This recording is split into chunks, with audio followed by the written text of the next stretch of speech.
kami dari kelompok 5 akan menjelaskan apa itu bencana alam. Apa sih itu bencana alam? Jadi, bencana alam adalah bencana yang disebabkan peristiwa ataupun serangkaian peristiwa yang disebabkan oleh alam seperti tsunami, banjir, gunung meletus, dan lain-lain. Ataupun non-alam seperti hujan asam ataupun kebakaran hutan. Bencana yang akan kami bahas adalah tsunami.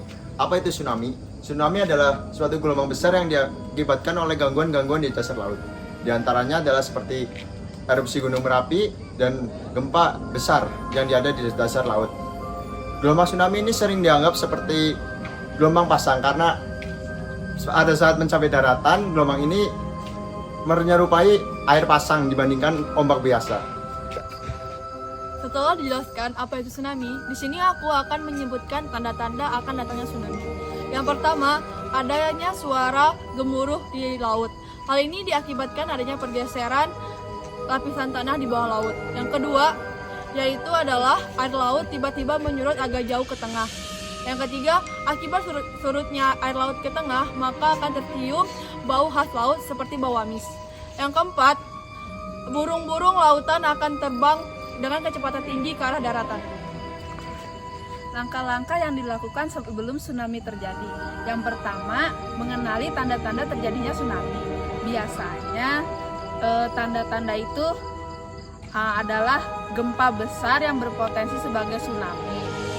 Terus sebelum tsunami terjadi, air laut akan surut melewati batas garis pantai normal dan akan tercium bau garam yang sangat menyengat. Yang kedua, jika Anda tinggal di sekitar pantai, ketahuilah jalur-jalur evakuasi yang sudah tersedia. Langkah-langkah ketika Anda berada dalam situasi tsunami. Yang pertama, Anda tidak perlu panik. Anda harus berpikir jernih bagaimana Anda bisa keluar dari situasi tersebut. Yang kedua, bergeraklah menuju jalur evakuasi tsunami. Jika tidak ada jalur evakuasi tsunami, carilah tempat yang lebih tinggi.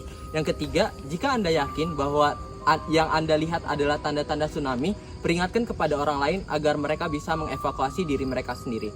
Yang keempat adalah, jika tidak ada dataran tinggi di sekitar Anda harus mencari gedung dengan konstruksi yang kuat ataupun setidaknya memiliki 3 lantai.